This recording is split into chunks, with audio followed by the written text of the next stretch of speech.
In our very first story, academic work is expected to resume soon on the various university campuses following the suspension of the month-long strike by lecturers.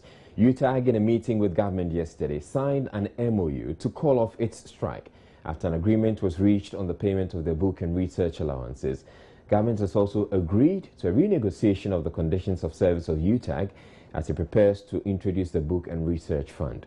Acting Registrar of the University of Ghana, Enoch Amate, in an exclusive interview with Joy News, says academic work should begin at Legon on Monday, September 8th. It's quite serious, especially with respect to our foreign students. We have students who come here for a semester. We call them the special program students. They came in when we were about to reopen, and then we had a difficulty with the industrial strike. As of now, we tried some alternative measures, and for that matter, classes are being held for them. The regular students, that's where we had a difficulty. But just yesterday, we got to know that UTAG has called off the strike. We've done some tentative revision that will be approved by the executive committee, the business and executive committee of the university on Wednesday. I've got in touch with the vice chancellor, and we are going to issue a statement today asking students to report on Friday, 5th of September, and then academic work will resume on the 8th of September, that's Monday. With the revised calendar that we've done, we are likely to go down on the 24th of December. So for the continuous students, they will finish their exams on the 24th. For the freshers, we haven't changed the calendar. They will come somewhere September 18th. So what do the university students make of the strike embarked on by UTAG? Joy News has been seeking some views. Yeah, it's very sad. It's even a bit disappointing because we came to get in contact with Ghanaian students to experience the Ghanaian university life, and now the IPO has arranged extra courses for us. We are thankful for that, but still we are sad because we are just under the international students. We discuss with European students, American students, the issues during the lectures, but yeah, we are waiting for the Ghanaian students to join us to experience the real academic life over here. Oh, of course, we should have been monitoring social media. Students were elated, extremely happy about the news because students are tired of staying at home, checking out from news media here and there when our lecturers come in. For the first time, you could see that the students who are labeled as full of apathy were now very much interested in what happens, and they were following student leadership. There's our president, and these people were under so much stress from students asking questions, and it's good news. Students are very, very happy. Students are grateful to both sides, but we are hoping that it wouldn't just be about today, but even in the future, whatever memorandum of understanding they have signed, the terms in there will favor a condition in the future where there will be no strikes that will victimize students unduly. There's the desperation and the frustration amongst students across the country, almost everywhere, especially on WhatsApp like this. You can tell that normally, contrary to what comes out in the public when teachers are on strike, students come out and they are like, we miss our teachers, we want to come to school, but most of the time it's not exactly the case. But this time you can see the frustrations and everything that has come with this strike, because people were ready to come on the 13th, especially for University of Ghana like this. People were ready to come on the 13th, and unfortunately this strike came in and a lot of them had to stay home. Their plans were distorted and everything. So I believe that it has really affected a lot of people when it comes to the day of reopening and the zeal and the enthusiasm that people wanted to come back to school. Personally, my personal opinion, I'm very excited that they're coming back to the classroom, and hopefully very soon the university management will also come up with a new date, and then the academic calendar can start. So I'm very happy and excited. I think it has taken the excitement and then the vim that a lot of students wanted to start the academic calendar with, because there were a lot of postponements. We are starting next week, blah blah blah, and the whole Ebola thing also came inside. I think it's going to take the excitement away, and I can also say that it has distorted the traveling plans of some colleagues of mine that I know. Staying with education, former President John Kufuor has advised the legislature to ensure policies made for the country are science and technology inclined. This, he says, is because the country described as developed attained that status by spearheading their growth with science and technology. President Kufuor speaking at the 6th graduation of the Accra Institute of Technology in Accra. Addressing the current overcrowding in public universities, the former president said private-public partnership is the way to address the trend. At this point, let me commend the tremendous contributions to education and national development that the nation's private universities and tertiary educational institutions are offering. They are fulfilling a very essential need, as the spaces at the nation's public tertiary educational institutions are woefully inadequate to meet the requirements of a rapidly increasing student population. In this era of public-private partnerships in socioeconomic development, I believe that is the way to go. At the last count, there were 55 such tertiary educational institutions in the country, and the number continues to increase. He proposed a restriction on the number of graduates to be trained in the various fields of study so that the country does not end with a mass of graduates who cannot be absorbed in the workforce. In our present world of competitiveness, socio-economic development depends critically on research, science, and technology. Policies, therefore, should be science and technology oriented. My friends, when I look into the crystal ball, I can see that a time is coming in the not too distant future when the might of a nation is not going to be measured by the size of its armaments, armed forces, or defense budgets, but rather by the size its research and development efforts. These are the critical areas of endeavor that are essential if our country is to leapfrog into the mainstream of globalization and to ensure sustained competitiveness. Speaking on graduate unemployment and the possible solution to the problem, the president of the Accra Institute of Technology, Professor Clement Jijonu, called for a review in the curriculum of tertiary institutions. Universities must also embrace producing job creators, not only job seekers. A number of our public and private universities can put in place efforts and initiatives that can transform them into leading entrepreneurial universities up and above just teaching and research universities. For example, the leading entrepreneurial universities like MIT in the US, on which AIT's model, are aggressively putting in place mechanisms and processes conducive enough to create graduate entrepreneurs.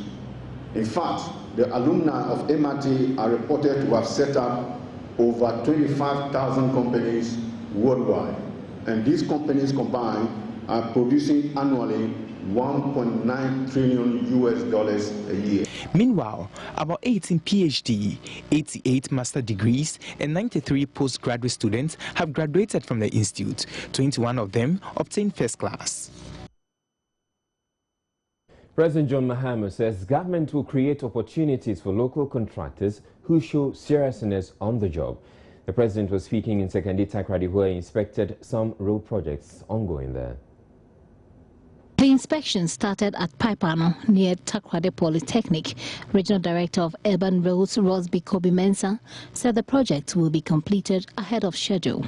I said we've done 50% out of the 20 at time convention of 28, and we hope that although the duration is 18 months, we hope to finish this project under 8 months. Ahead of schedule. Ahead of schedule, yes.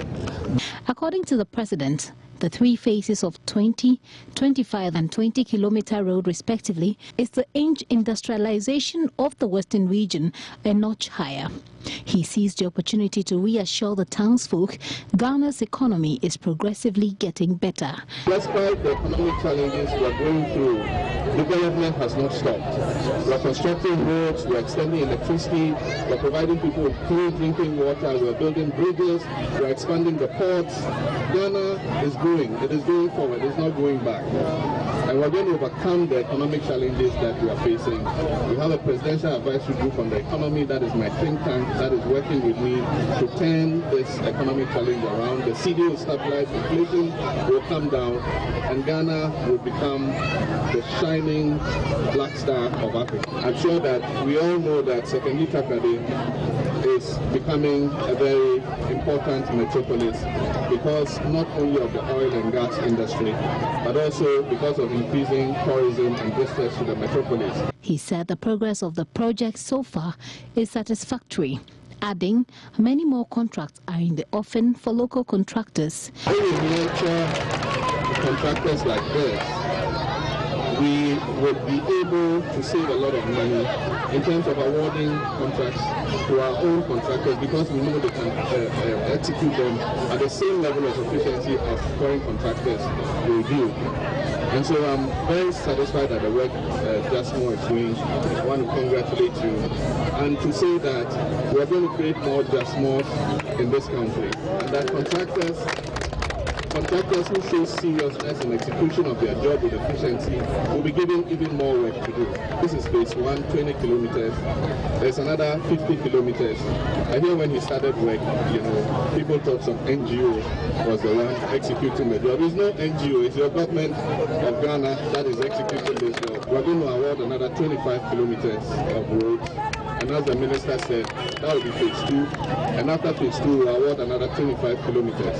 And so Sekondi Takoradi alone is going to get 70 kilometers of new asphalt roads. The local contractor Justice Amu of the Jesmo Limited said monies invested in the project by government will not be wasted. Gifty Andropia, Joy News, Sekondi Takoradi. Well, some residents of Sekondi Takoradi are calling on government to increase employment opportunities there. Though they expressed gratitude for the good roads being provided by government, they said availability of job opportunities will make their developmental efforts complete.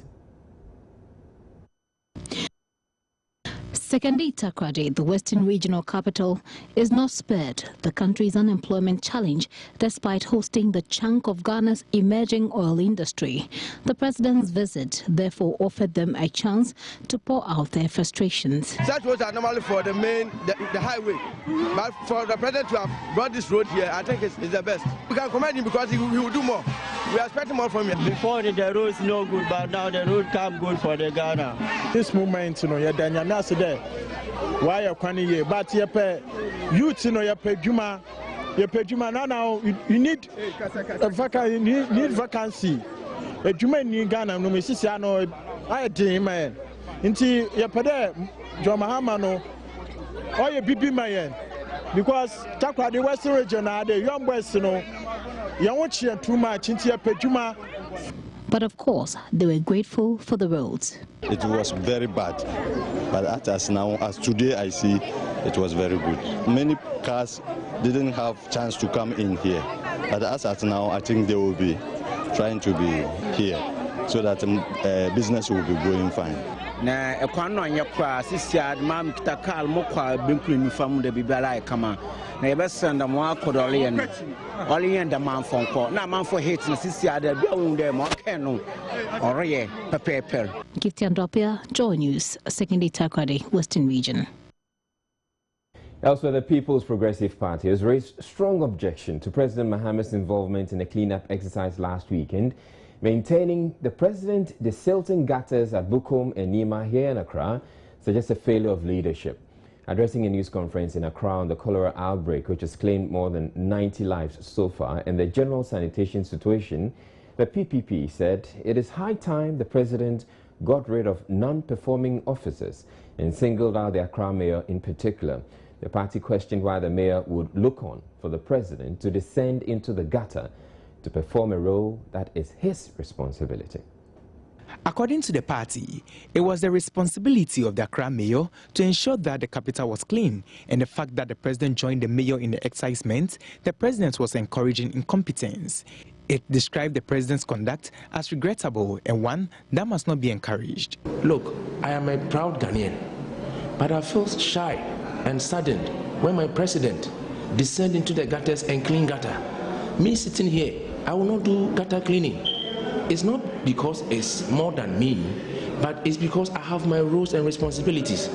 The president of Ghana has the power in the constitution to enforce his appointees to do what they have to do. So it's so shameful. There is no way NDC or the president should be proud of what he did. It is condescending. It is shameful for the mayor of Accra to stand on the left-hand side of the president and the president chief of staff to stand on its right-hand side and the member of parliament for that community to stand behind the president, and the president enters the gutter and clean the gutter and they clap for him and he's happy. This is propagandist. It is not leadership. He also called for the immediate removal of the mayor from office, whilst proposing that district, municipal and metropolitan chief executives should be voted for. If the president goes there, what it means is that his mayor has failed, so he must fire him. So the solution is that president must learn to fire people. That is when you can get different people who, when they get opportunity to serve, will do what the president wants. What did the president want? The president wanted a clean environment. So he put Mr. Alfred Okuvanda-Boy there. He doesn't do his job. The president keeps continuing paying him, and he passes him to go and clean gutter. What kind of a shameful arrangement is this? Kofi Asamoah also bemoaned the recent cholera outbreak as a direct result of lack of effective leadership. Leadership is about vision, is about light. Okay, what they are doing rather is continuously keep the people in darkness. That some way, somehow, the people are praising the president because they think it is right. Because the president is showing them that that is the way. The way to progress is not when the leader is cleaning the gutter. The way to progress is when the leader teaches how people can be responsible for their own actions. Justice Kwesins Forson's reports for Joy News. We have more stories coming up after the break. Don't go away.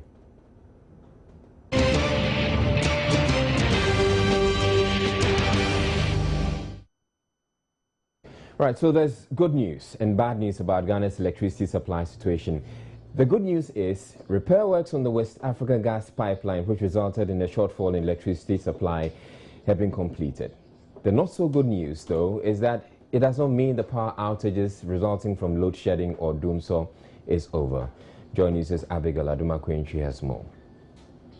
The authority explains the electricity supply situation got worse some 3 days ago, resulting in power curtailment because of maintenance works being carried out on the West African gas pipeline. He says the shortfall that arose as a result of the repair work has since been restored. They needed just about 4 or 5 days to do that, and they've done that. So, and that's why yesterday we started seeing the flow coming. Interesting enough, you see the technology is such that even when this is a 400-mile pipeline, so even when they shut down at the source, you still have a packed line, which you can use for about 2 days, depending on how much you have in there, 2 or 3 days. And that's exactly what happened. So they shut down, but the first 2 days, we didn't see any big impact. I think there were only 2 days that we had to really go without gas, and then it started coming again. Samuel Fletcher, however, says load shedding is yet to end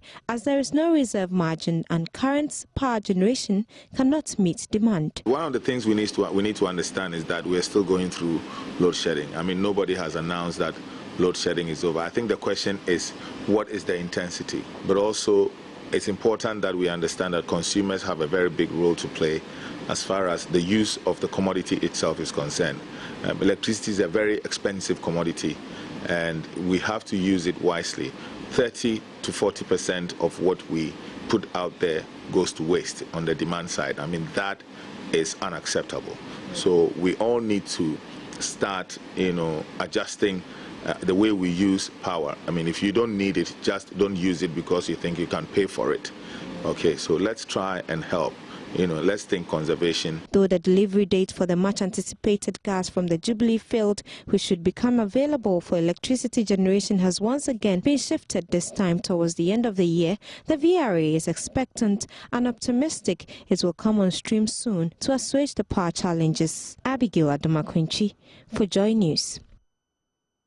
Well, the Public Utilities Regulatory Commission says though there's a shortfall in the electricity supply situation at the moment, it is not enough to warrant the publication of a load shedding timetable. Director of Public Relations Nanaya Jantua, however, concedes communicating the problem to consumers has been less than satisfactory.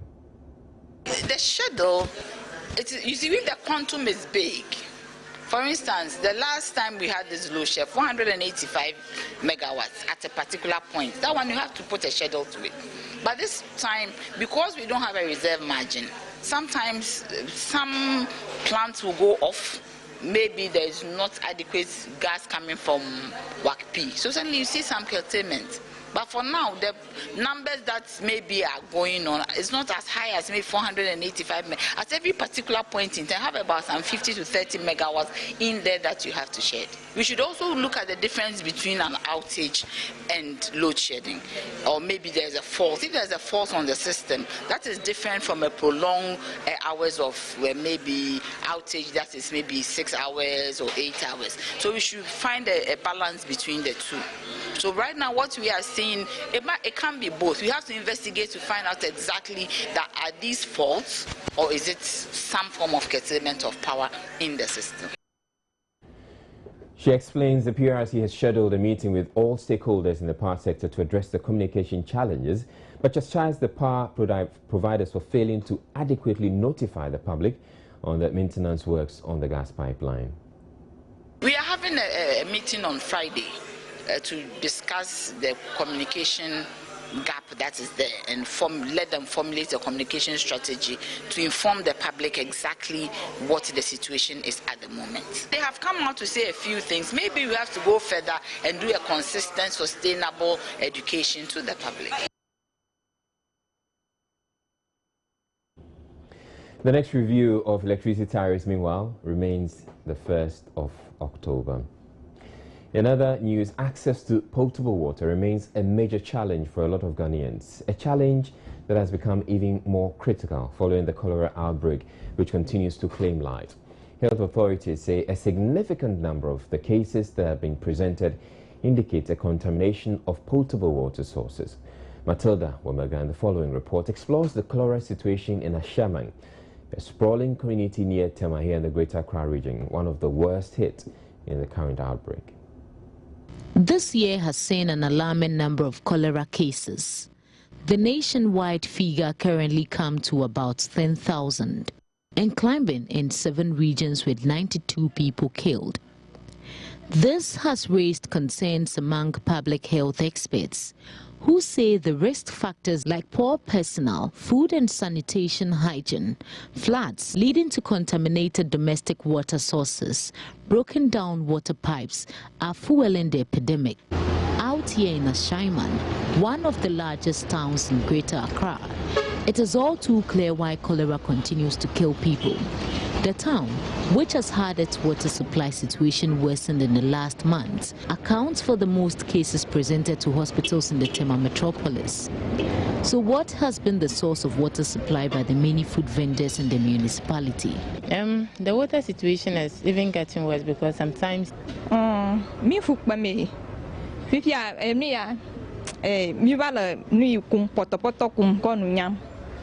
ta de kla ni cha de balagi ya mi vai kun ba ko nyan people like plan simala simaga le topa ge ma vai kusi kama ba ko dan mala ni ti ba mi ano sikun la ga mi ano konon dam alo if you be don ha ba mi konon dam mala fan. Getting to 3 weeks now. Whilst they are constructing the roads, they've been breaking down the pipe holes, so people have been fetching the one falling, draining down. It's like the normal water, but as it pours on the ground, it gets something like brownish before they fetch. What exactly do you sell? I sell rice and yam. So how do you get your water? As I said earlier, my dad used to bring water home. So, but how safe is the water? The residents blamed the construction of the road for their ruptured pipelines, leaving some residents to draw water from here. And a paisa and crofubesisa, got and su and our fumsum, obi okransu no sa, or the conwedian, obi so conum mudico signam. You cry a cassette momunti or because at the corridor. Oh, Achinala, first I'm mutunachina me by hearts nanama. Gakafi never cover a moya yadomola ta yemyakuna.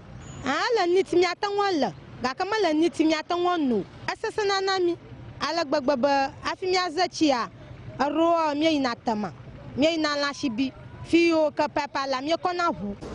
Water tanker operators are also cashing in on the situation. The problem is today, I'm staying at official town.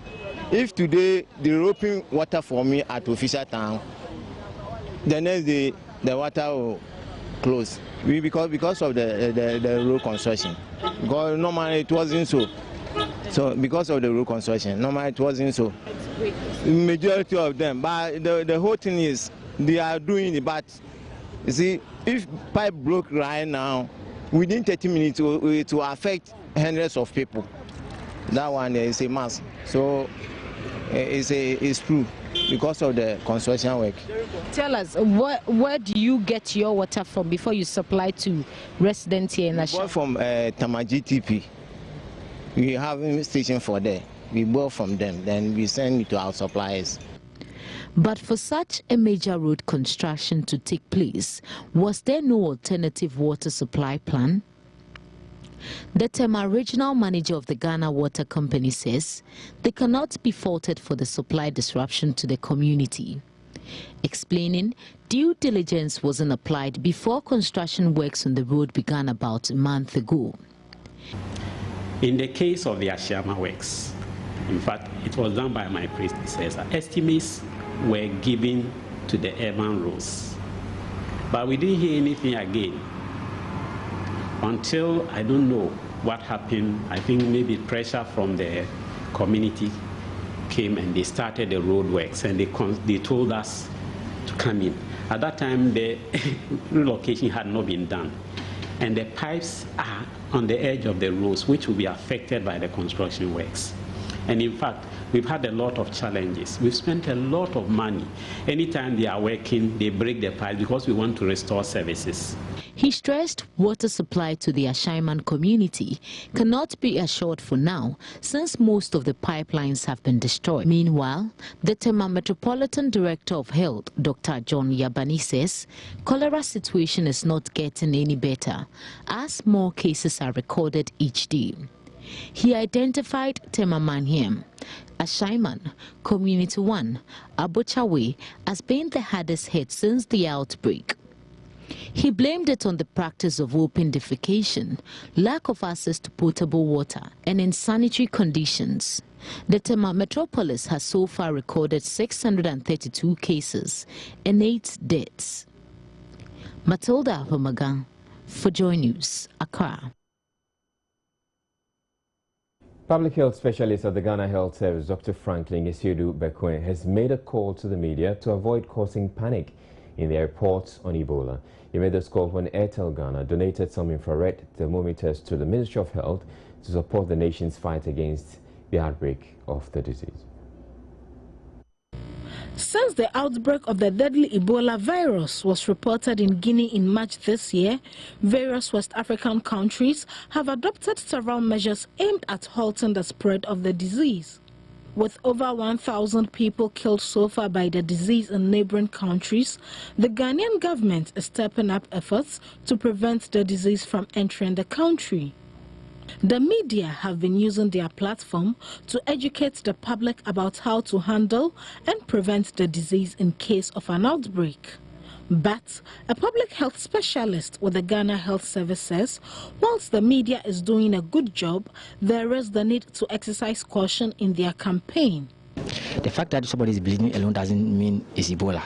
But before you realize, some people say there's a case of Ebola. Let's conclude our investigations and then we can come out clear that we have seen a case of Ebola. But just suspecting cases doesn't mean somebody has Ebola. Let me say that, to me, all the cases that we have tested in Ghana, most of them are just rumors. They do not fit the case definition of, let's say, being suspected probable cases. So let's make sure we follow through to the end and then we come out with a fine detail of a case before heightening awareness. As a further boost to preparations being made to counter an outbreak of the deadly Ebola virus in Ghana, telecom service provider Airtel Ghana on Wednesday presented 70 infrared thermometers to the Ministry of Health for onward distributions to personnel at all 56 official borders of the country. We looked internally and embarked on a campaign to raise funds to support the Ministry of Health in Ghana Health Services. We managed to raise Ghana CD 25,000 in our efforts to do this, and decided as a business that would like to put the money towards purchasing something that would immediately help to protect the country against the threat of Ebola. Our contribution is really in line with our Make the Change campaign, where we are challenging individuals, groups, and the whole society to lead the change that they want to see happen in their lives. She said Airtel is also contributing its quota by educating its subscribers about the Ebola disease. We are already sending text messages to all our customer base. Okay, being one of the leading telco companies in the country. So that is already happening, text messages, and I think whatever support we can using our core business, we will be able to support. Director of Policy, Planning, Monitoring and Evaluation at the Health Ministry, Dr. Afisa Zakaria, who received the items, asked corporate bodies and individuals to support the cause by donating equipment that can help fight the deadly disease in case of an outbreak. Abigail Aduma-Quinch is up next with business news.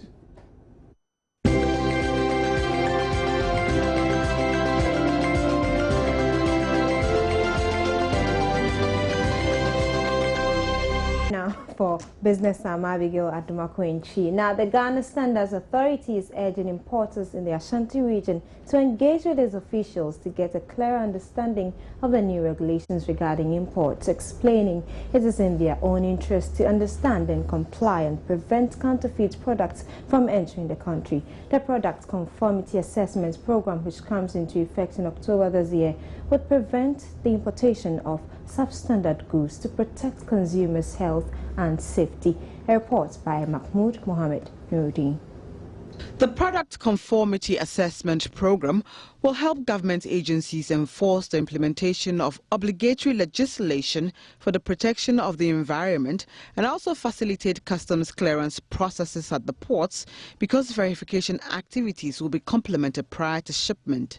Importers who however violate the Conformity Assessment Program and import substandard goods into the country will pay a penalty of 30% cost and insurance freight, CIF. Kwesi Owusu-Bedu advised importers to liaise with exporting agents to make sure they import good products that meet the standard. What has been happening is that because of some of the large imports, samples are taken, so we are not able to get into the depth of all the products. So along the line, it could happen that some of them will be not of good quality. But then now, what is happening is that if the certificate is certificate of conformity is obtained, it's then taken that all the products being shipped are of good quality. Importers might have to note, both in Ashanti region and then elsewhere, they all need to know and to keep note of this, that you have to always be liaising with their importing agents, or in this case, their exporting agents from the country being imported from, to make sure that they get on board goods of quality products, meeting our Ghana standard. Else, they will definitely have to face this penalty. A report by Mahmoud Mohammed Nuruddin from the Ashanti region. Now, the Youth Enterprise Support says it has started receiving business plans from young entrepreneurs seeking financial support for their projects. The program, with a seed fund of 10 million cedis, is an initiative of government is to address the challenge of youth unemployment by encouraging entrepreneurship. Executive Director of the Secretariat, however, says young agro-processors as well as those interested in the agricultural value chain are particularly encouraged to submit their business plans. We believe that the agric value chain is one easy way to go, because the primary produce usually you can find here. Some of them even to the point where they get rotting at the farm gate. So if we had, for instance, juice processing companies, or those who want to set up juice processing companies, apply from somewhere central region, you will find the citrus and some pineapples. Submission of the business plans began on Monday, September 1, and the Youth Enterprise Support will be accepting the plans until Friday, October 10. A panel will select the best plans, and the young business entrepreneurs will go through mentorship in addition to the financial package they will get in December. The mentorship is to help them better manage their businesses. Though beneficiaries are not expected to pay back the grant, they are required to employ at least 5 persons. So government is saying that fine, instead of you paying us back, take this money, but we are going to tailor guide you till whatever you put in that business plan is realized, and for that, those 5 people to be able to assist you in such a way that you can eventually employ a lot more people who otherwise would have been burden on government or on society. So that is a way, and these are people who will be paying income tax on their earnings, okay, which means that the monies will be coming back. The Secretariat could not immediately indicate how many businesses would be supported. The Executive Director says it is all dependent on how much each applicant is requesting. Successful applicants, however, can have at most 50,000 Ghana cedis. If you're a Ghanaian below 35 years and have completed at least junior high school, you are eligible to send in your great business plan for support. Well, that should be some good news for young entrepreneurs. But that'll be all for Business. I'm Abigail Adomakwenchi. Do stay on for more news.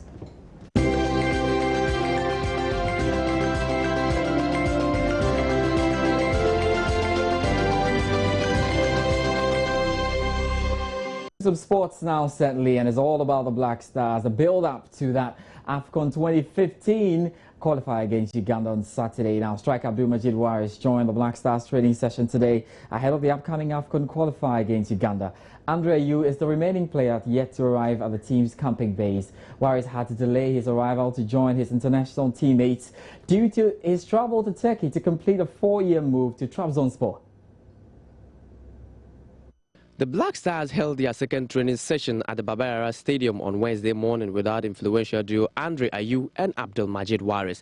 The Olympic Marseille star and Waris, who had just completed a move to Turkish club Trabzonspor, are the only players left to complete the Ghana camp ahead of their opening 2015 Africa Cup of Nations qualifier against Uganda on Saturday.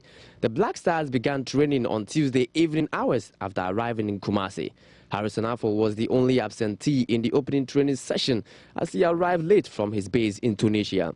He was, however, heavily involved in Wednesday morning's training session at the match venue, as did other 22 players invited for this month's games against Uganda and Togo. The session began with light jogging, after which the players were made to perform some sprinting exercises with a stacking ground pose. The Black Stars were accorded a much better reception on their second day of training following a relative hostile stance from some sections of the fans on Tuesday.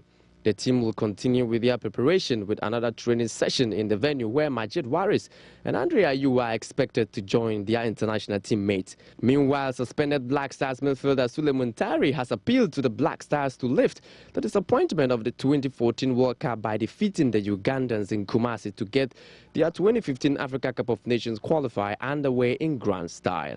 He was suspended indefinitely for physically assaulting Black Stars Management Committee member Moses Ama during a meeting with the players over the delayed appearance fees. Despite his suspension, Montari says there are many ways he can also support the Black Stars to help boost their confidence to ensure success in the match against the Ugandans. Well, interesting. Suleiman Tari might be down, but he's not out. He says he's going to be there to watch the Black Stars. We'll see how all of these things pan out now. Let's do some news here in the country. And Accra Hearts of Oak and Heart Lions will head for a rematch probably on Thursday after they were forced to abandon their Galka Top 4 clash on Wednesday evening due to extreme darkness at the Accra Sports Stadium. The game was level at 4-4 during the penalty shootout when the floodlights gave way. We all witnessed the darkness that engulfed the Accra Sports Stadium and little problem that Sports Council have with their generator. Because of that, we couldn't use the light. And the way the match was very enterprising and entertaining, we couldn't allow it to end badly. So the Executive Council decided to postpone this match and reschedule it to another day, possibly Friday, 5th September at 3:30. Fans present at the Accra Stadium to witness the top 4 clash between Hearts of Oak and Heart Lions were left in suspense after the game ended abruptly as the floodlights at the stadium failed. Both sets of fans were eager to see the end of the game that would have decided an opponent for Ashanti Gold in the top 4 final. But the match commissioner on duty signaled to the centre referee to end the game around 18:14 GMT. As floodlights at the stadium were not working, fans who were enjoying a thrilling game that saw both sides convert 4 of their 5 penalty kicks had to hold on their excitations and wait for another day where the fixture will be replaced. Youngster Maxwell Boache had given Hearts fans a scare when he crashed his kick into the crossbar despite being offered the opportunity to retake after Lions goalkeeper Mozart Ajete was adjudged to have overstepped the line and saved his kick. Former Santi Kotoko defender John Kufuor followed suit by missing his kick. Lanky midfielder Kwame Kizito netted for Hearts and Bedu Esiama's beautiful conversion marked the end of the clash. New boy Kwame Kizito, who had replaced Kofi Abanga in midfield, laid an acute pass for Ahmed Toure, and he exercised his right to shoot by powering home to level the scoring on 1-1 on aggregate. Hearts continued to dominate and took the game to Lions in the remainder of the time. The Ghana League Clubs Association would now decide when the rescheduled game would take place. We all witnessed the darkness that engulfed the Accra Sports Stadium and little problem that Sports Council have with their generator. Because of that, we couldn't use the light. All right, so we're certainly hoping that these things will be worked on. The National Sports Authority must do its work, especially when we're playing against Uganda on Saturday. That's the first African qualifier for the 2015 African Cup of Nations, and it's crucial what happens there. We'll see how all of these things span up. Now, Ashanti Gold as well reached the final after they recorded a double over Asante Kotoko. They beat them by 1-0. So the aggregate scores 2-0. Ashanti Gold are in the final. They'll find out who they play later on when Hearts of Oak and Heart Lions finish that duel, certainly. And we'll be crossing over to do some updates now. International friendlies being played right now. England in the midst, amidst all of this. Let's quickly have that on the screen now in terms of the games to follow tonight. Loads of games running through that one. England will be hoping to do that. They are leading by 1-0. That's the game, maybe the biggest game in terms of what we have there. Germany and Argentina as well are playing, and it's Germany leading by 4-2 as well. Very interesting one as well, as we try to raise that up for you on the screen. Okay, so Argentina are leading Germany by 4-2, not Germany leading Argentina by 4-2. So we're just finding out what's happening to the world champions. Germany are in a bit of trouble right now, but you understand it's friendly. So let's get onto the screen now and have a look at what's happening in terms of the friendlies. And what do we have then? Of course, we can talk about the English game, but before that, Turkey also leading Denmark by 2-1. Armenia losing to Latvia by 2-0. The USA are beating Czech Republic by 1-0. And here's a big one for you as well. Argentina beating Germany by 4-2. Let's have a peek at who is calling. I mean, Sergio Aguero is in there. Lamela is in there as well. Federico Fernandez is in there. And the new Manchester United boy running away from Manchester United and playing for Argentina and scoring a goal, Angel Di Maria. Undershell of Chelsea gets a goal there. And Mario Götze, the man who got the winning goal in that final against Argentina in the World Cup. Ireland are also leading Oman by 2-0.